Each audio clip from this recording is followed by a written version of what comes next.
not able to participate tonight, we will have you have both the option of the chat box, which you should be able to find.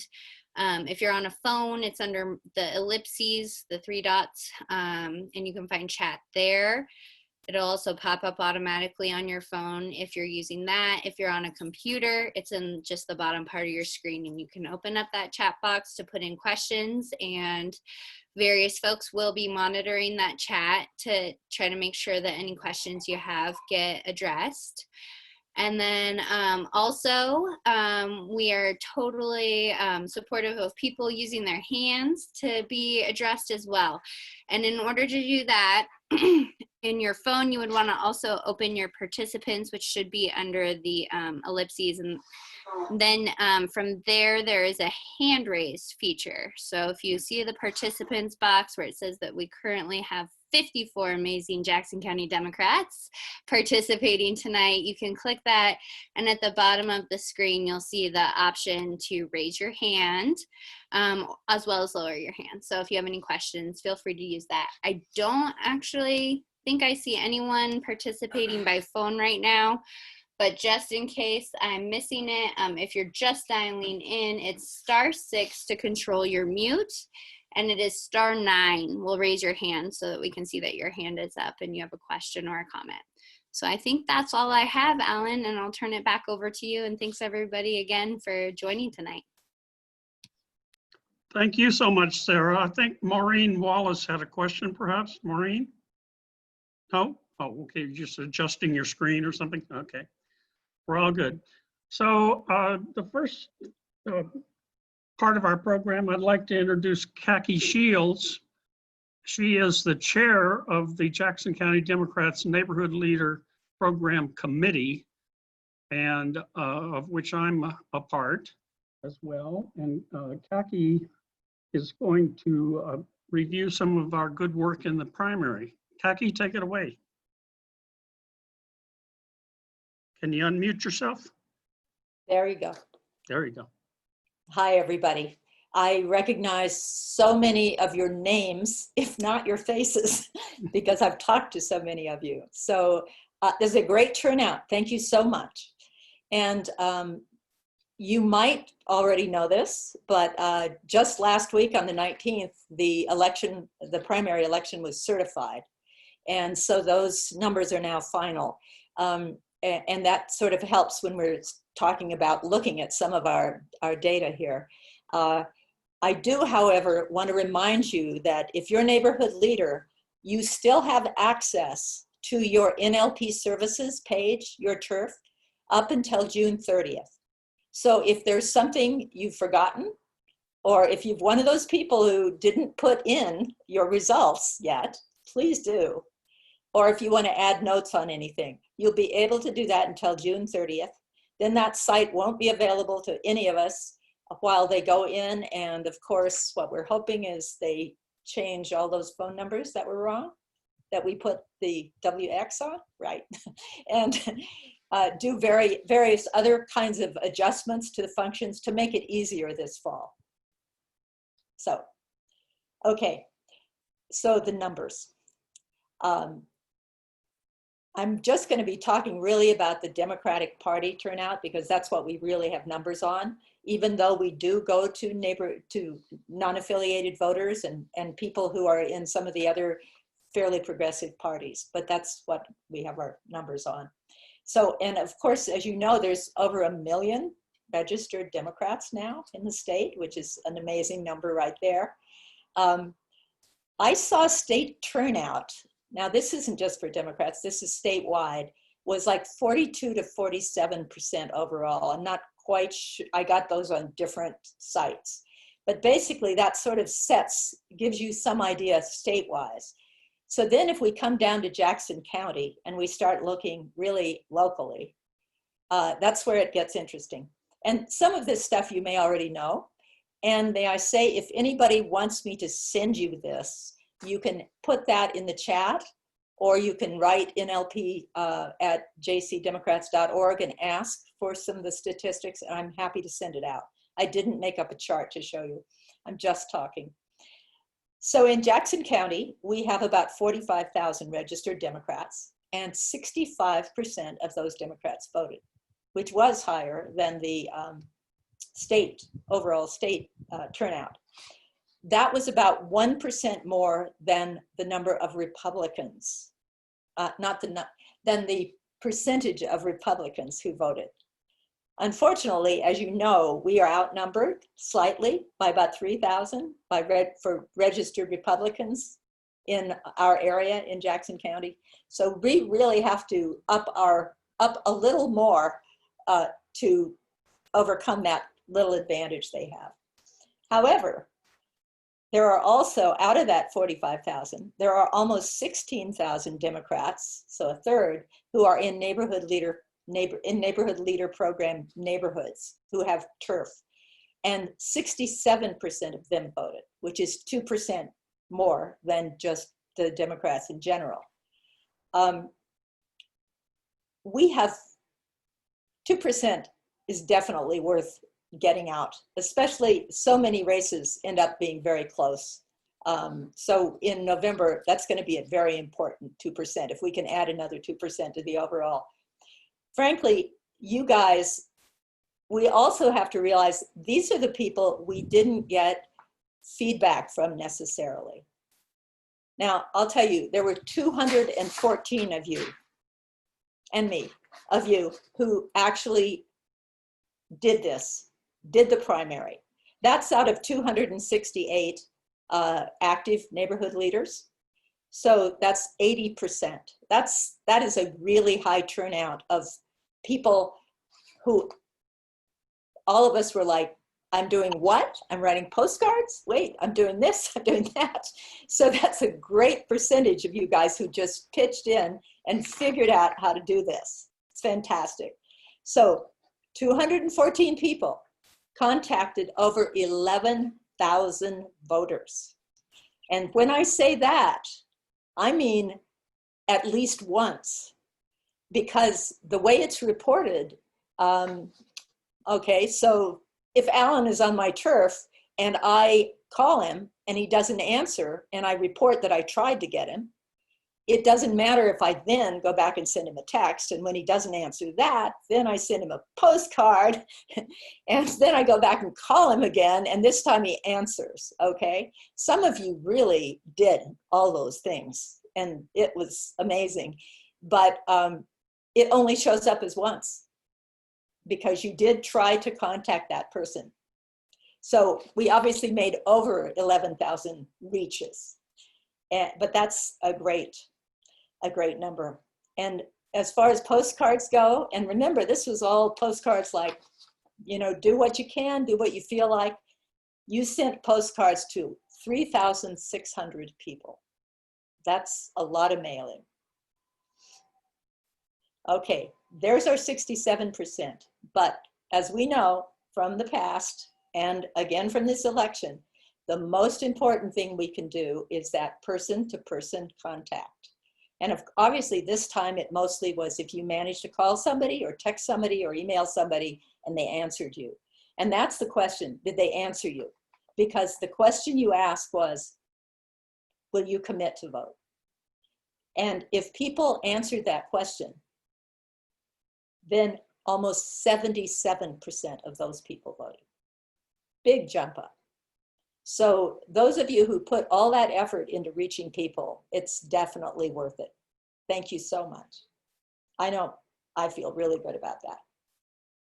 So those are kind of the big statistics, but then we also got a chance later on to do some comparisons with the other counties here in Oregon who have neighborhood leader programs, which was quite interesting. And Raja Rao, who's on our committee, he pulled out the 5 counties that have the largest concentration of Democrats who vote in it. And it turns out that only Clackamas County has more Democrats than, oh, I'm sorry, that's wrong. Only Clackamas County has more neighborhood leaders than Jackson County. We have our 268, They have 300, about 100 more, 300 plus. But on the other hand, they have over twice as many Democrats registered in their county. So we are actually covering a bigger number of our voters than they are. In fact, yeah, the most coverage, voter coverage, almost 35% of all registered Democrats in our county are in our turfs. So if we can reach out and get our turfs all the time, and we didn't get to all of them this last time, but we'll be getting to more in the fall. As I said, 80% people helped. That was fantastic. Our voter turnout was higher than the average for other neighborhood leader programs, 67% versus 61%. This is where I get slightly snarky, so forgive me, but there were 2 counties that did better than we did, voter turnout wise. Benton, but of course there's only 72 neighborhood leaders there. And also Yamhill with 4 active neighborhood leaders. So, you know, we got a lot of people here doing a lot of work. And again, in number of voters who answered the question, will you vote? We were second behind Hood River. And Hood River had 36 people promise to vote. Because again, much smaller county, much smaller group. And we had 3,240 promise to vote. So I'm bragging, it's true. And I'm hoping that there will be more to brag about in the fall. I'm hoping all of you feel really good about what you did. I'm hoping you're all thinking about new ways to do this. I know we on the committee are. And of course, we don't know what the state of the country is going to be at that point. But we will be working to try to make better ways to actually have that voter contact in some fashion. So stay tuned for that. And I'm going to make a couple of asks here. One is, we have already added some neighborhood leaders, new people since the primary, and a number of those have come from you guys actually reaching out to people. In fact, who was it? Oh dear, now I can't remember which one of you actually just listened to somebody talking in the cashier line at the food co-op and then recruited that person who is now a new neighborhood leader. So, you know, do that, absolutely do that. Bring in some more neighborhood leaders. And then another thing to consider is, if you enjoyed this, think about taking a second turf this fall. We actually have had people who've done up to 11 turfs, which is pretty amazing. Often what people do, it's like, for example, for me, I live in Ashland. I did 2 Ashland turfs last time, and then I did a Medford turf. So what we try to do is put people into areas where we want to up that vote and where there might not be coverage. So if you're willing to do that, let us know. You can let us know. You can let your community leader know, or you can let us know at nlp@jcdemocrats.org, and we will be happy to sign you up. Okay, that's all I have to say. So congratulations, everybody. Thank you, Khaki, so very much. You do such a good job for our committee as our chair, and proud to work with you. And now I want to introduce another member of our committee, Mary Renaud, who's going to talk to us about voter registration and how we can help get people registered and help them understand how that system works better. So Mary, take it away. Unmute yourself. I just did. Hi, Alan. Can everyone hear me? Yep. Okay. I just want to say some brief things tonight. Usually, as neighborhood leaders, we're focused on the end of the cycle.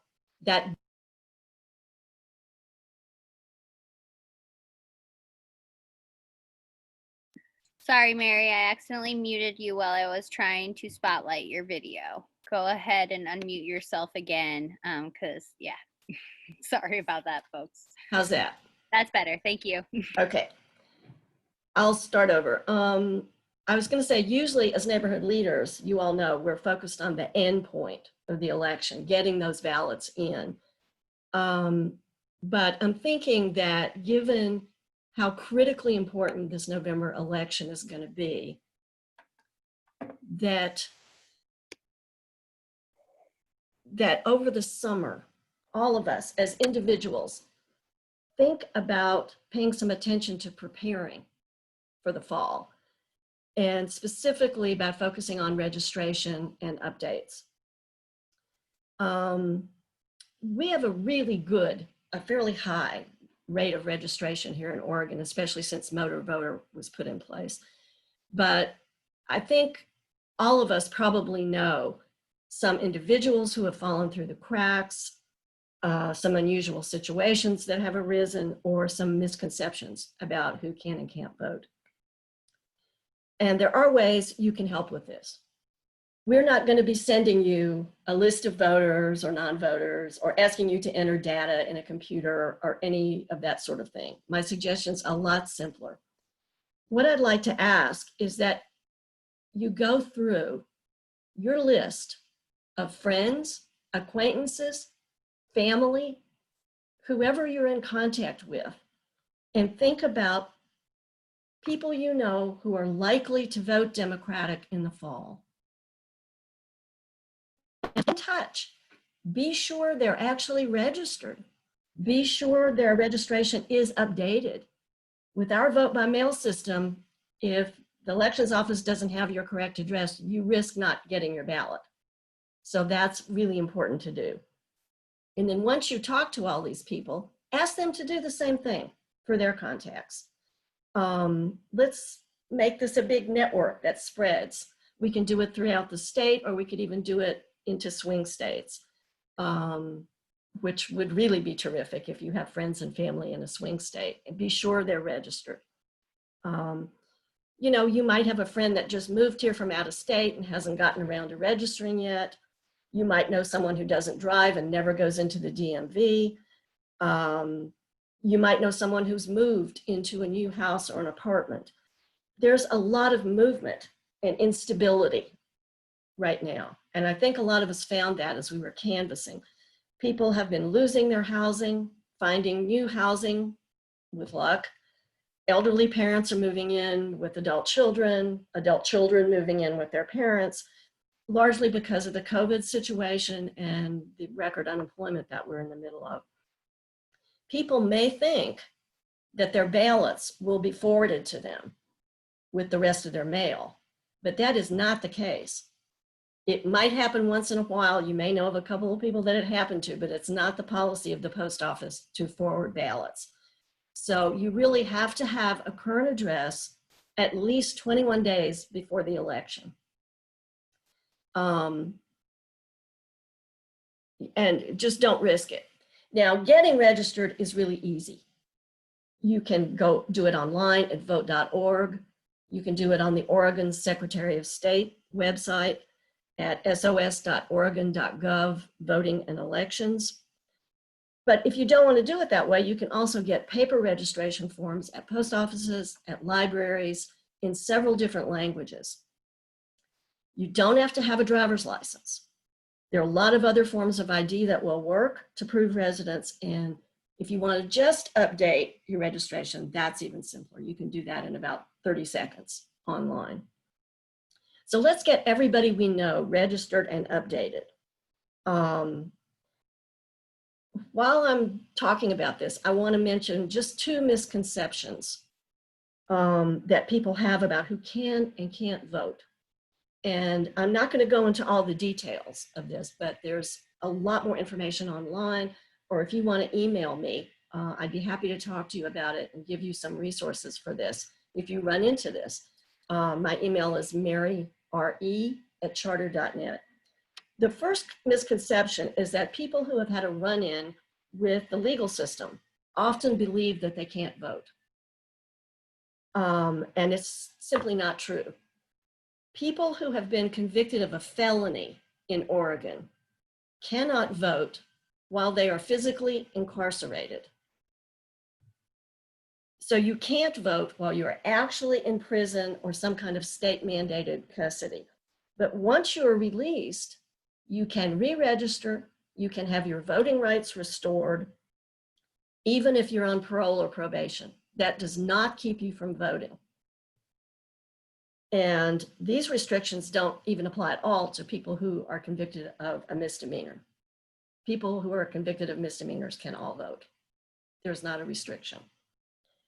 The second misconception is that people whose housing situations are unstable or who may be currently even homeless can't vote. And that's not true either.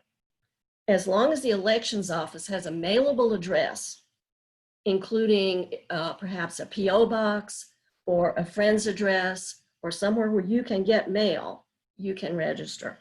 And I found that the staff at the county elections office is a great resource for suggesting ways to do this. They've had a lot of experience with it. They know what's legal and not legal. And I would suggest calling them, but I can also give you some online references if you like.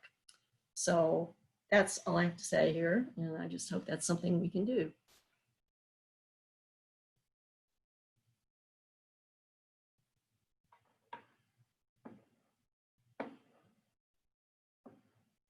Thank you, Mary. Very valuable information that I hope we all will keep in mind between now and late October when we start our work as neighborhood leaders in earnest. So now we get to our candidates. Alan, just to jump in, it looks like we do have a couple hands if you want to address those. Okay, let me see what we got. Ann and Angela, can we get an email with Mary's information about it where people can register online or in person? Please and thank you, Ann. So Mary, you want to address that? Well, I was going to say Sarah has just posted my email address to the chat. Oh, okay. And I'll say it one more time. It's maryre@charter.net. And I'm happy to talk with anybody about this. And we may try to get some information like this just available to post on the Dems website. And then Dave Gilmore has his hand up. Okay, Dave. Yes. What you got? I don't know if you can hear me or not. Another group that we must not forget is people who have absentee ballots. And every election, there's between 400 and 500 people that these are people in the military, people that are students outside the area who can vote and have ballots sent to them. But they usually have they don't get the voters pamphlets. They don't get any information about candidates. So I think it'd be really worthwhile to be able to have a mailing to those folks. Especially enough in advance so that they know about our candidates. And if they don't hear about the other candidates, guess who they vote for? So I think that's, it certainly behooves us. That's 400 or 500 votes. It's a good chunk of votes. They're often ignored.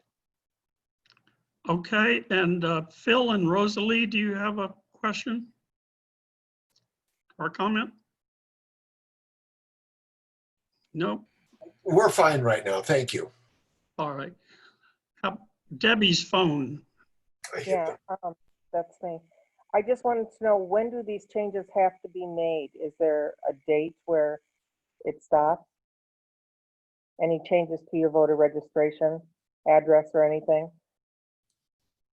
It's 21 days before the election.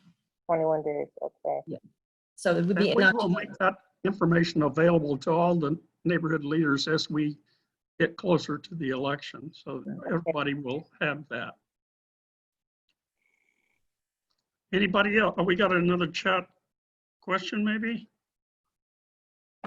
Claudia and Ron, to everyone, write letters to voters in important swing states. Sign up for voteforward.org. Also write postcards to voters.org in critical elections too. Good suggestions.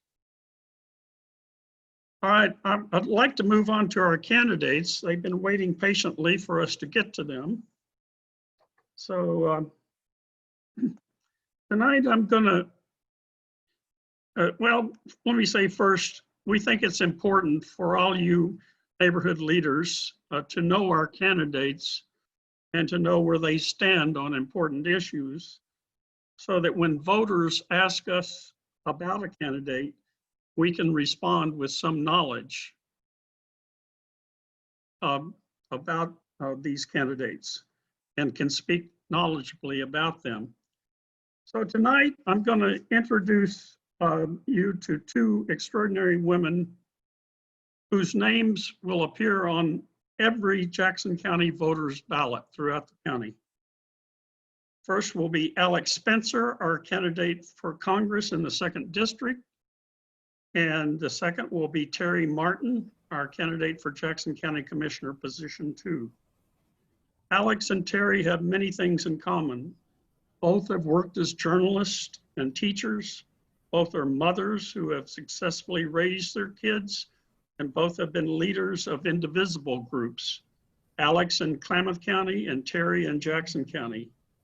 And both see our nation headed in the wrong direction under Republican leadership, which inspired them to run for office for the very first time in their lives. So first up, we have Alex Spenser, who's lived in Oregon for the past 10 years or more.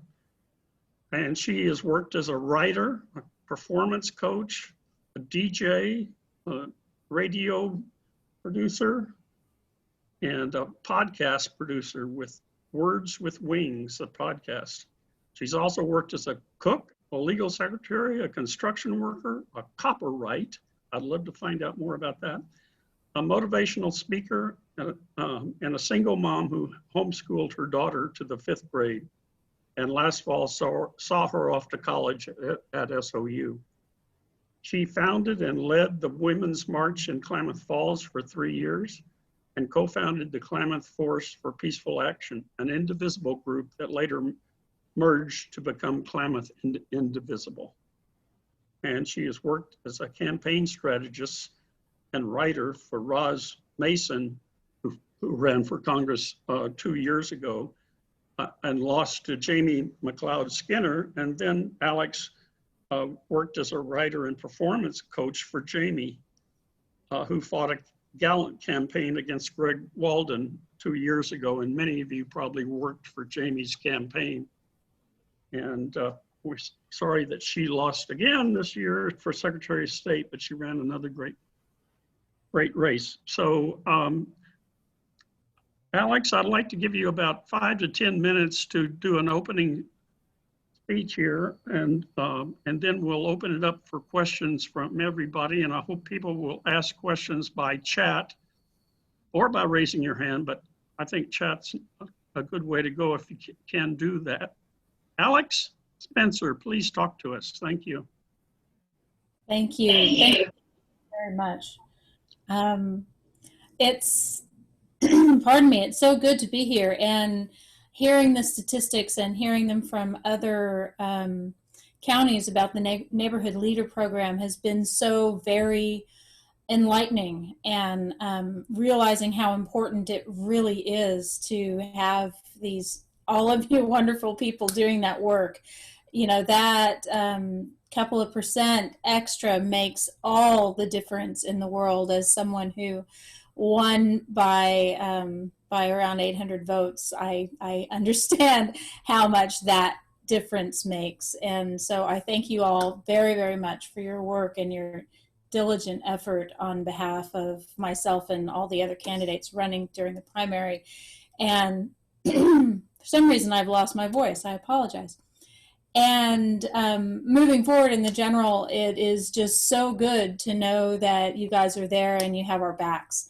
And I thank you very, very much. And I want to let you know that if there's anything that we can do as a campaign for you guys, please just let us know. If you need information, if you need swag, if whatever you need, just ask and it's there. And just as a housekeeping sort of note, there at Spenser2020.com, I know I'm kind of covering up my sign. At Spenser2020.com, there's a menu option for campaign resources. And if you go there, the very first item that you can click on is our half-page flyer, the thing that many of you saw during the primary, and it pops up on your phone. It just is a really nice presentation. You'll do the same thing on your laptop, of course, or your desktop. And then if you go down, there are PDFs for a small sign that's 8.5 by 11 and looks just like the one behind me, but it's smaller so that you can put it in a window, and perfect for a dorm window, or windows if you can't put yard signs in your yard. A lot of neighborhood programs don't allow yard signs anymore, so there's a fix for that. And also yard signs, there are PDFs there. Since we aren't able to get around as well as we could before the COVID-19 revolution came upon us, we have put up PDFs for yard signs that you can copy that link and bring it over to Staples or any online printer and build your own yard signs and build them for your whole family and your neighborhoods. And we have both the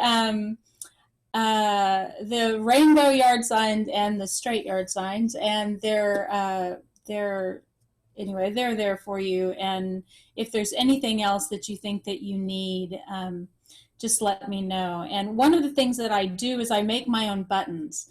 And that comes to me from an old professor. He was the first Black man to ever win the Pulitzer Prize for playwriting. And whenever he put up a show on stage, he was the one, when the show was over, to sweep the stage. And that really gave him a connection to the energy of the play and all of that. And for me, it's my buttons. And so I make every one of the buttons that you see, and it's become a real meditative process. So whatever y'all need, it's there. Just ask. And again, I thank you so very much. I want to talk about what's important right now, where we are right now. And one of the things that I've asked is for folks to donate to Others First, make sure everybody is able to eat tonight, make sure everybody's able to have a roof over their heads. They're on my website, again, Spenser2020.com / what is it? Pandemic support, that's what it is. There is a list of organizations that are on the front lines of this COVID-19 revolution, that are making sure that people get fed, making sure that people have roofs over their heads. A lot of folks, that $1,200 did not go very far, and for our migrants who don't yet have papers, they didn't get the money at all, and neither did anyone in their family. So it's important that we take care of everyone and bring everyone up all at the same time. And on top of that, of course, once you've gone there and given what you can, if you can give to our campaign, we are very, very grateful for all the support that we can get. Again, that's Spenser2020.com/donate. And that said, it is so very important that we realize and remember that what Dr. Fauci said yesterday is very, very true. We are still in the first wave of this epidemic, and we need to be sure and take care of each other and take care of ourselves and make sure we wear a face mask when we're around other folks. One of the other resources on my website is a COVID-19 update, and it's updated at least once a week, and it will give you the difference in numbers from one week to the next, or one update to the next, and then again over time. So, and that is for CD2 alone, just for our district, and it's all separated into counties and then bundled together. Also, the state and the United States numbers are there as well. So anyway, it's a good resource. If you need to going on here. And one of the things to remember about that is that 770,403 people live in CD2. And we've had about 26,000 people tested in Oregon, which, or in CD2. And that seems like a really big number until you look at the 770,403. And then remember that Oregon has, 5 times that many people. So we need more testing, and we need to fight for it if that's what we have to do, because that's the only way we're going to know who's sick and who's well, because we can all be typhoid Mary, and let's not spread that around. So top things, and I know I'm running down on time here, universal health care, making sure everyone is covered from head to toe, and as well as a universal basic income is so very important. We're finding out that these 2 things are the most important things Americans can have. In a situation like we're in now, we're finding how important they really, really are. Also, guaranteed housing.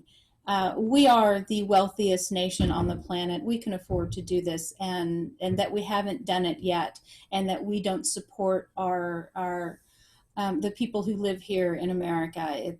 It's a real shame. I'm going to leave you with, I want to take your questions, and I just want to tell you a little story about a woman that I met just the other day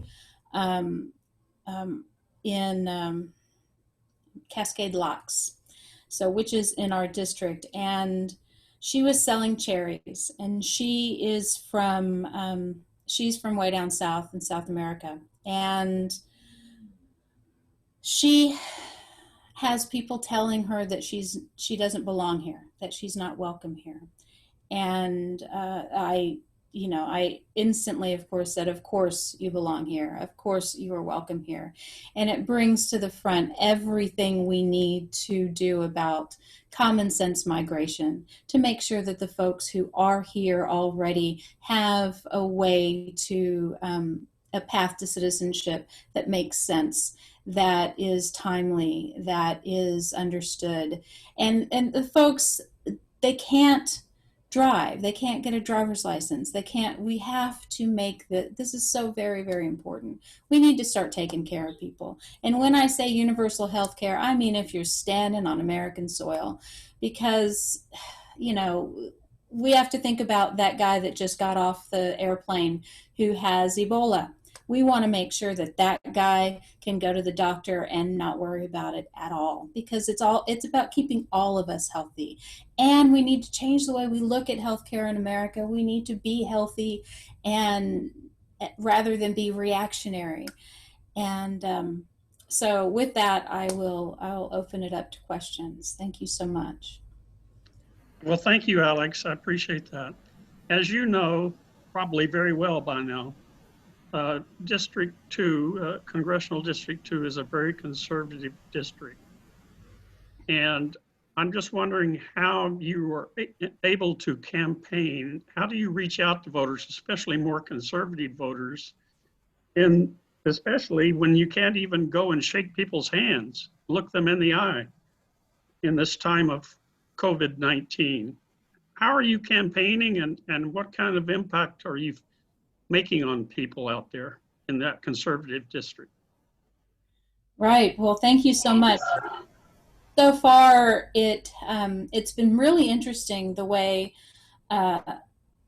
things have worked out. So when I was able to travel, I met exactly 5 Republicans, and I haven't met any more of them as I go along. And what I'm finding is that a lot of those non-affiliated voters are with us, and we just need to get out the vote. That is the most important thing. There are more non-affiliated voters than there are Republicans. And so as long as we ensure that folks vote, then we are more likely to become part of that blue tsunami that we're all expecting. And as far as conservative voters, they have been coming to me. I get phone calls from folks all the time, emails from folks all the time that say, hey, I'm Republican, I represent this group, and what can we do to support you? and it's just kind of amazing. It's been, I'm very, very grateful. I've been very fortunate, and my message tends to resonate with everyone. And so that's what unity does. And that's where we are now with everything that's been going on with the awful things that have been happening with the police brutality. And finally, we are on a path to unity that may very well lead to a true United States of America for the very first time. So I'm ready for that. Yeah, me too. That question was from David Sowers that I just asked you first. Here's a question from Ro Lewis. When you win and the lobbyists come for you with money for your votes, what are you going to do? What are you going to say to the lobbyists to tell you how to vote? I will say to the lobbyists that I vote with my own mind, and I vote with my heart, and I vote with what's best for Oregon and what's best for America. And lobbyists have a job to do, and I understand that, and yet they will, I'll be swayed by the facts rather than by any persistent person in my doorway. Okay. I have a question for you. Your opponent, former state senator Cliff Benz, was one of the leaders of the walkout of Republicans from the Senate.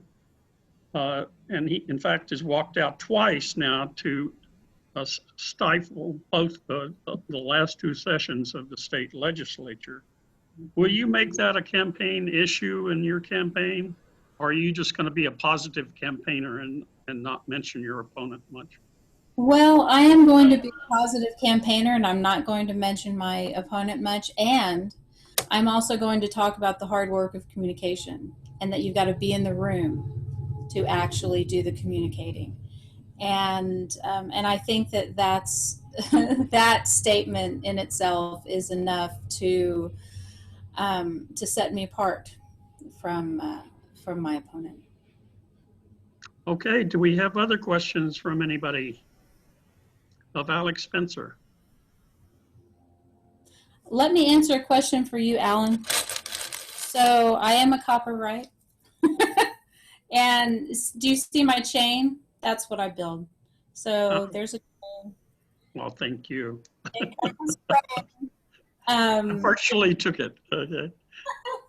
it is, what do I want to say? Recycled copper. I wanted to build my own chain out of copper, and I worked on a link for 3 years, and then this came to me in a dream, and Wow. It's kind of amazing. Yeah, because you'll notice I'm just wadding it up, and it will not kink. Look at that. Wow, that's cool. Right. So anyway, that's how I am a copyright. That and other things, but that's the thing. All right. Well, thank you so much. Alex just won that the nomination of the Democratic Party by less than 800 votes over Nick Hewitt's of Jackson County. So even though Nick won here in this county, some people got confused because they saw the results from Jackson County and thought that Nick won, but he just won here. He didn't win throughout the district. So anyway, Alex is our candidate. She's great, and we're supportive of her. And I hope you folks will respond by donating to her campaign at Spenser 2020. And we'll go on now to our second candidate, which is Terrie Martin. And Terrie Claflin Martin is an old friend of mine. I mean, she's not old, I'm old. She was very young when we first met a long time ago, and she was an intern at the Medford Mail Tribune, and I was a reporter. And then she was hired as a reporter and worked there for like 14 years and won many awards, which I didn't do, but she is quite something. She was quite a reporter. She did one story about a baby's life impacted by her mother's drug use. It was called The 10th Child. Some of you may remember reading it back then, and it won the Best Writing Award from the American Society of Newspaper Editors and was nominated for a Pulitzer Prize. Terrie has worn a lot of different hats, but she's managed to live here in the Valley for many, many years and raised her two kids here. She's worked as a freelance writer, taught journalism at Southern Oregon University, and became a part owner and general manager of her family's business, E&S Harley Davidson. And she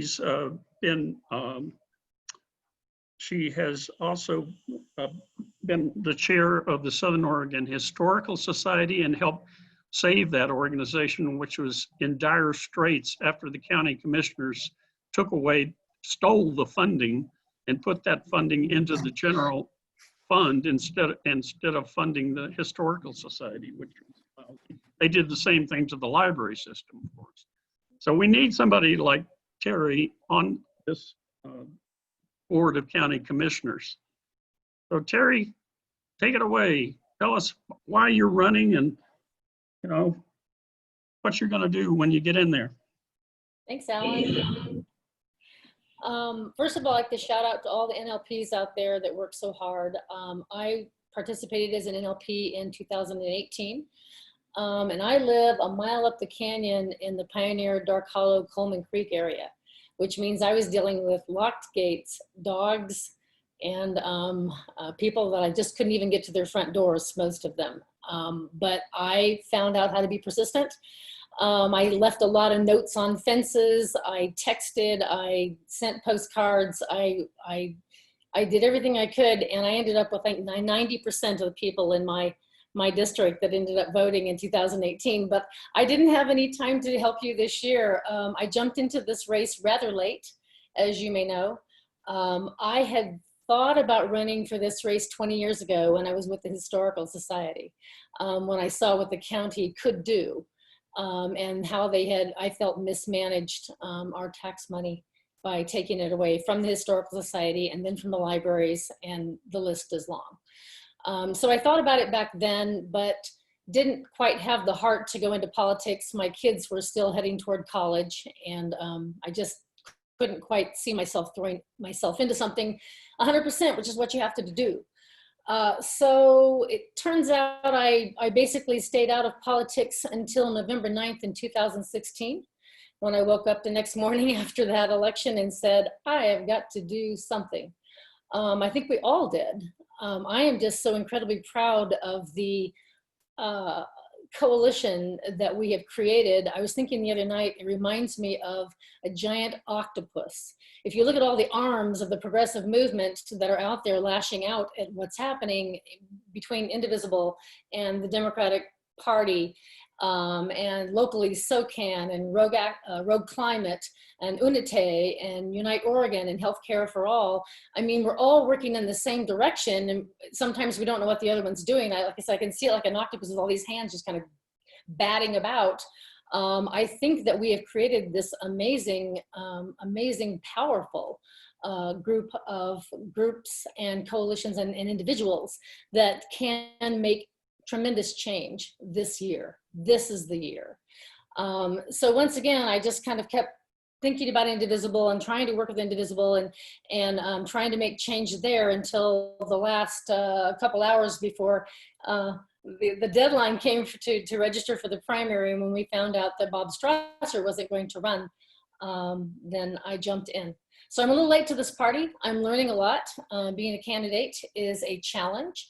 As Jamie McLeod Skinner called and said, now you know what it feels like. And I said, yes, I do. Because it's like you learn a lot about yourself. You learn a lot about the people around you, and you learn a lot about what their values are. That said, I think that I wish the county commission was not partisan. I think we're one of the last 7 counties in the state that have a partisan county commission, And I see it every day because I see Republicans every day, unlike the rest of you.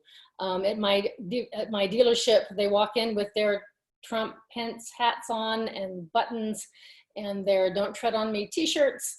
And, you know, I could tell you a lot about some of the people that come in, but I get to talk to them every day.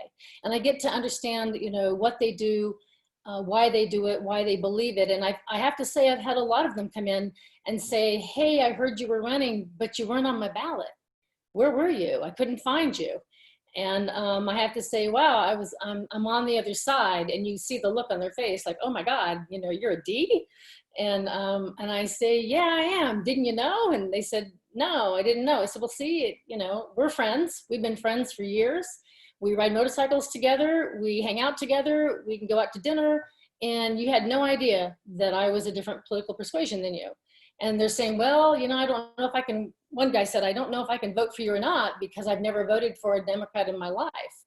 And so I said, "Well, then let's talk about that. What do you care about?" And so he goes, "Well, right now I care about the Greenway and all those tents on there because it's unsightly. It's not good for anyone's health. It's horrible. What can you do about that?" And I said, "Well, let's talk about that. Where can we put these people?" And he said, "Well, I don't know." So we sat and reasoned for a half an hour talking about what can we do to help these people on the Greenway. And it turned out when he was talking to me that his own daughter had been homeless for 2 years, her last 2 years of high school. And so he had personal experience with homelessness and he knew how difficult it was to reach out to her. And so we found this common ground.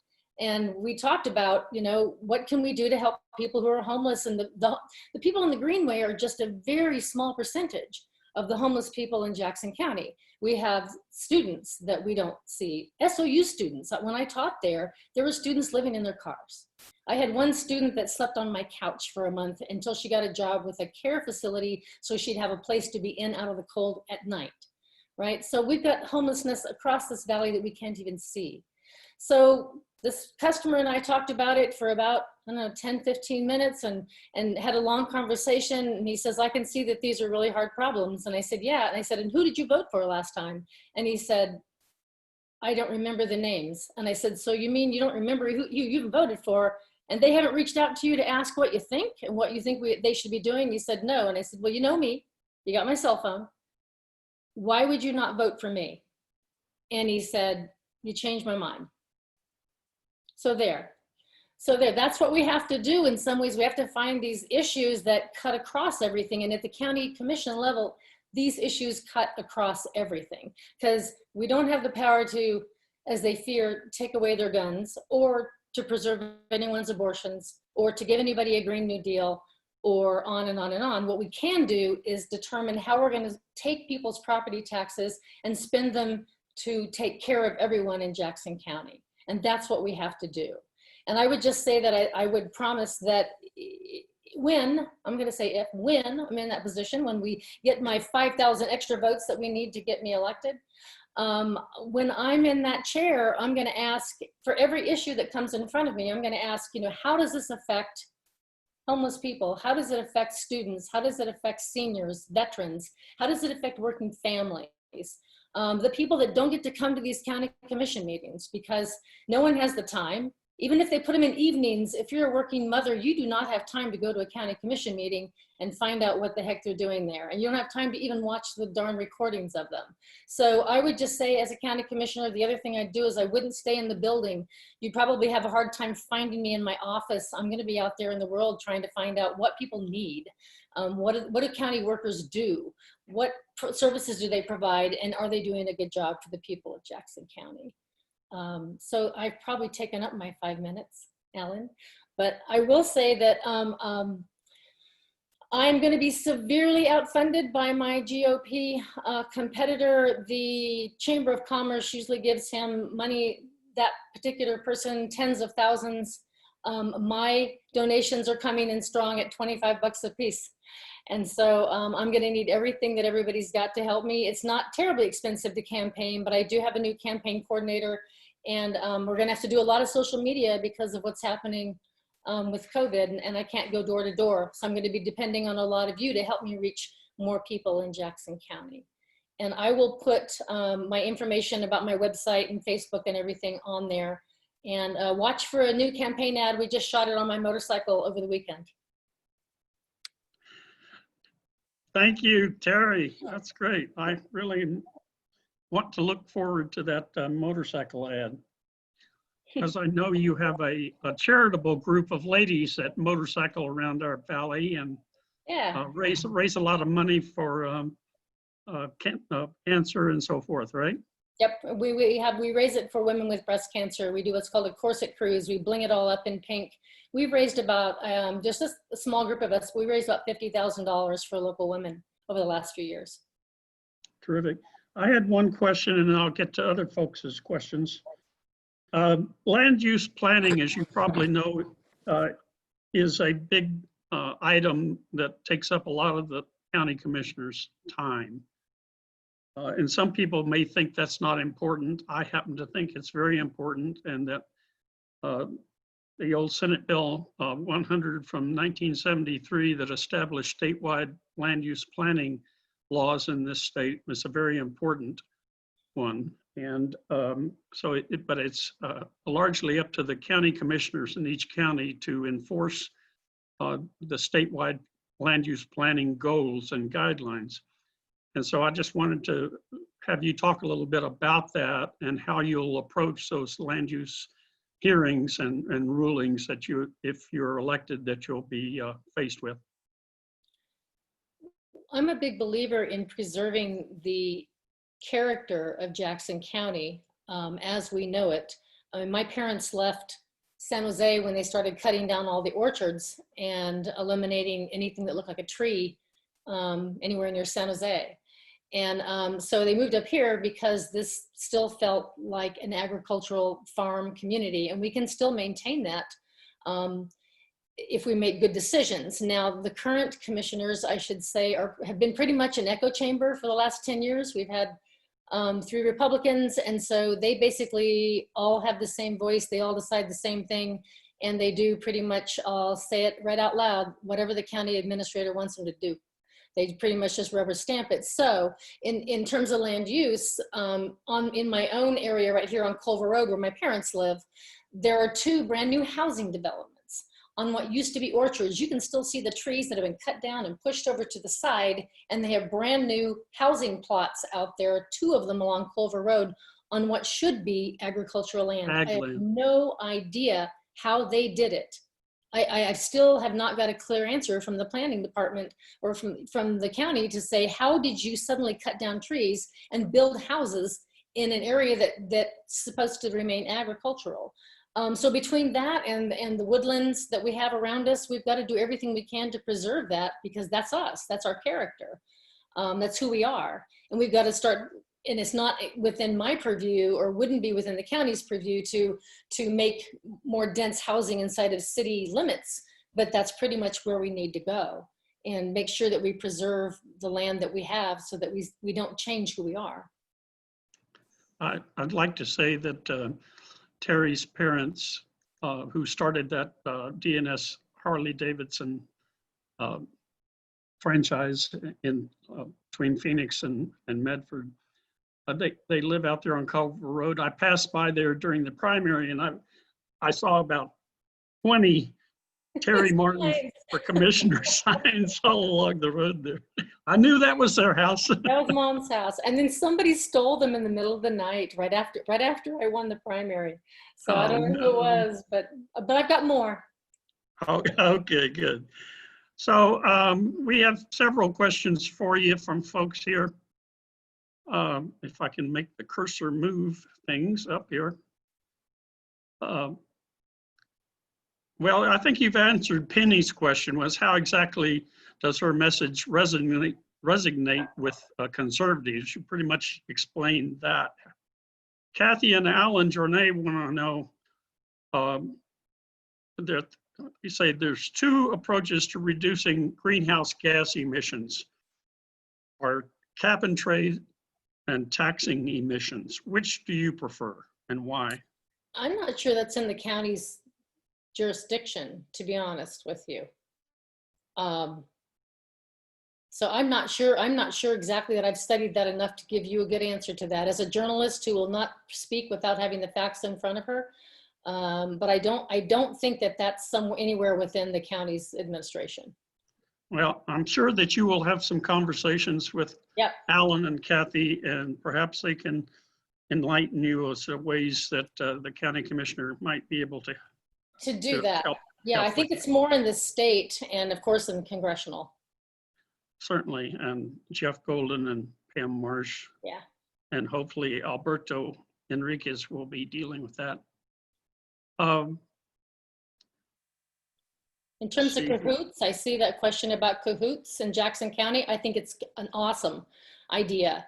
For those of you who don't know, cahoots is a program up in Eugene that has sends out specialists to deal with people when they're having mental illness issues, crises. Instead of sending out police, they've been there about 30 years.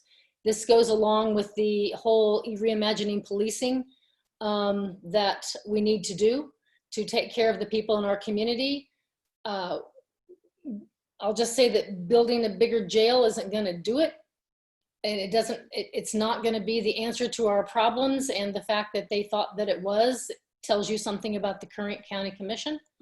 We could take the money that we have now and use it in a way so that when people have crises that deal with mental health, poverty, homelessness, or substance abuse, and send out people who are trained to compassionately deal with those people. And that's what Cahoots does.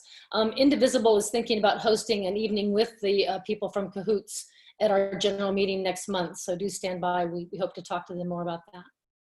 That'd be great. As you know, your opponent is a retired Marine Colonel Dave Dotterer, who ran two close races against Dr. Alan Bates, the late Dr. Alan Bates, for state senate. And he has pretty high credibility with many conservative voters, at least in this county. How do you view him as an opponent, and what would you try to do to distinguish yourself from him? I don't think that's going to be too hard. But yeah. Well, I'm not part of the Good Old Boys Network, let's put it that way. I've never belonged to the chamber. I haven't even belonged to Rotary clubs, even though I was a Rotary Scholar back right after college. I would just say that we've had the same cookie cutter people in these positions for 10 years. People that believe the same, they're all the same friends with the same people, and they all run in the same circles. And if you want more of this, then you can go ahead and vote for Mr. Dotterer. But if you want someone that wants to stand up for everybody else who's not in the chamber and not in the Rotary clubs and not in the, the realtors, the real estate circles or development circles and all that, the people with money, the movers and shakers, if you want somebody to represent everybody else in the county, then vote for me. Okay. Ro Lewis asks, Terry, do you support the county taking our tax dollars to advertise on TV and Facebook about smoke? I suppose if it had something to do with helping people deal with the smoke, if it was a public service announcement that had to do with how to take care of yourself if you were compromised, something like that, that would make sense. But I don't want PR Depends related. on what the message is, I guess. Depends on what the message is. That's right. We need to help people. And if the county wanted to do that, then, and they thought it would help people, I guess I'd listen to the doctors and the scientists. And if they say that's important, then yeah, let's do that. There you go. Ann and Angela, as a follow-up to my land use planning question, they ask, would you be supportive of in-law apartments on properties? On properties? Well, yeah, it's happening right now. I just talked to someone the other day that went ahead and put a trailer on her property because she couldn't get Jackson County to respond for her elderly mother. And so she just put it up there anyway. So I tend to think it's going to be happening. What's more concerning with me is the number of people that are moving multiple RVs and things onto rural properties. Out where I live, a property above me probably had 6 motorhomes parked on it at one given time. And I think the guy was even charging rent to the people to be there. And on rural properties, we have septic systems. We have our own wells that we're all sharing the water from the watershed here on the mountain. Those are issues that I would be very concerned with in terms of, that needs to be, I want to say police, that's a bad word, isn't it? Those need to be watched.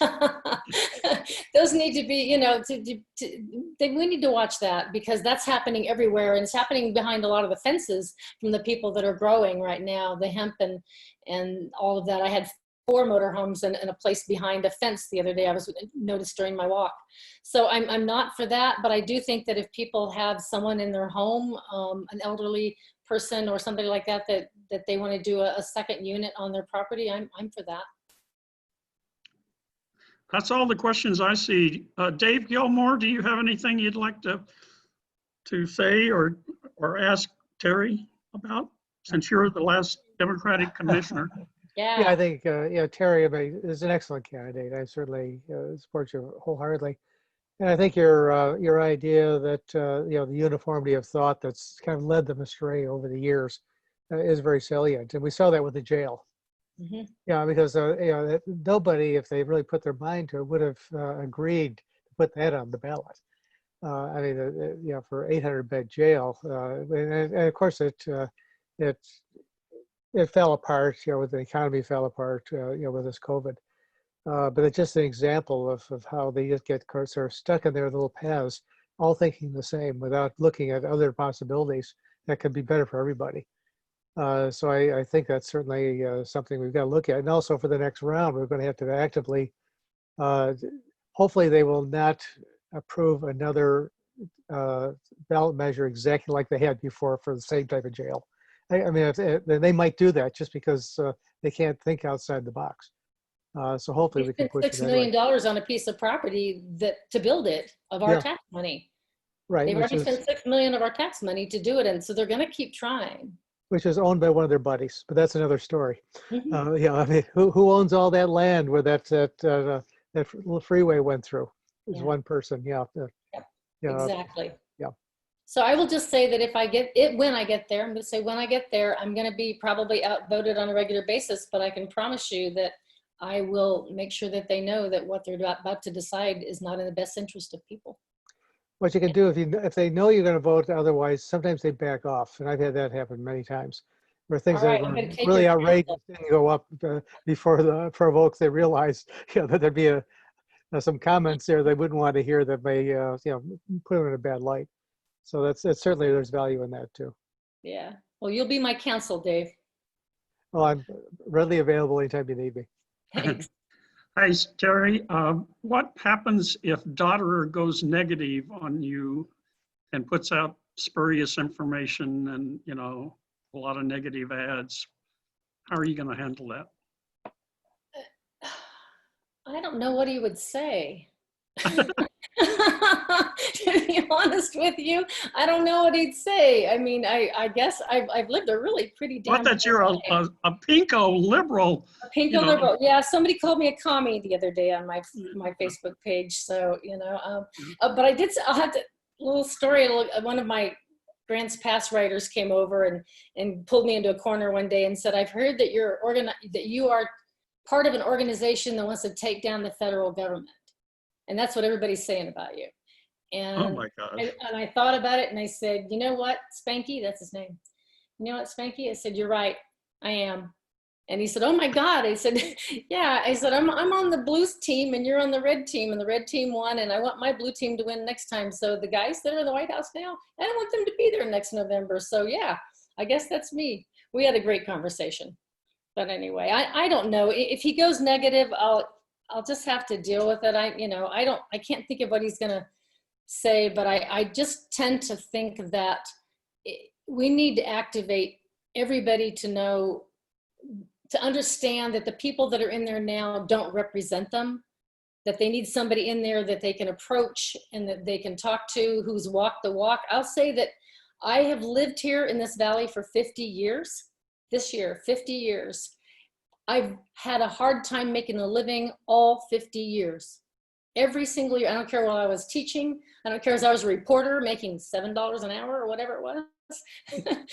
You're struggling with the small business, because as big as my business looks, we are a small family-owned business with 20 employees and with a recreational type of of an economy that you have to hope someone's going to want to come in and spend $30,000 on a motorcycle. It is a hard way to make a living here.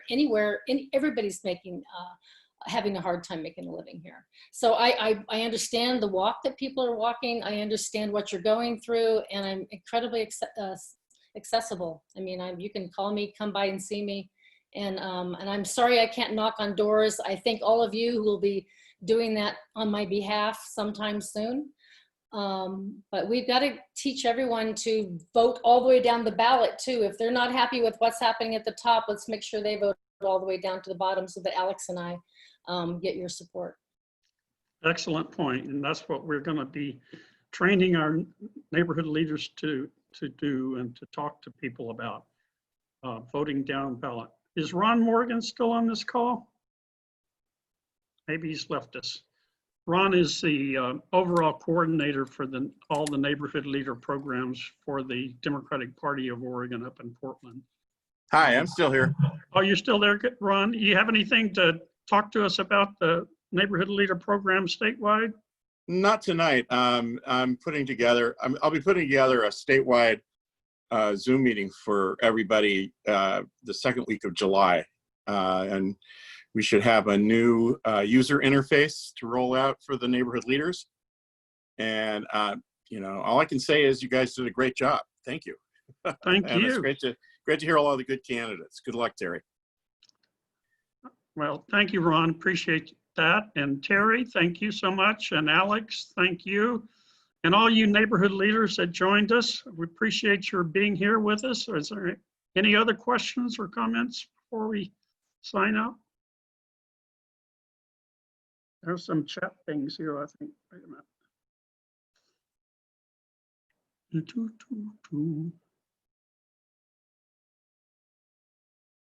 I can't make this thing. Oh, okay. Susan Rodebush says, Dave Gilmore is so politically savvy and honest and wise. Terry, make some time with him. I think she said she's going to do that. Has there been any contact? David Sowers wants to know, has there been any contact between your campaign and Daughtera's campaign about debates? No. No. No, not on mine. How about you, Alex? Alex, you talked about debates with Bentz? Yeah, there is a debate being planned by KOBI there in Ashland, and actually Medford, I guess. And that will be the end of October. So we're, At least one. Okay. At least I would, the more the better, always. Yep. Okay. And Terry has her information on here, Terry for jacksoncounty.com, terrymartin0@gmail.com. So if you want to converse with her directly, you can do that. And I think Alex's information is also on here if you scroll through the chats. So anyway, I thank all of you for coming tonight and joining in. I think we had 59 or 60 people at the most on this Zoom conference call, and it was really fun for me. I enjoyed it. Hope you all did, and hope you got something out of it. And thanks so much to our two candidates, and we hope you'll prevail in November. Yes, certainly. Well done. Well done. Very nice presentations. Appreciate your help. All right, folks. We'll see y'all later, and thanks for joining us. Take care. Thanks, Dave. Thank you. Good night, everybody. Thank you. Good night.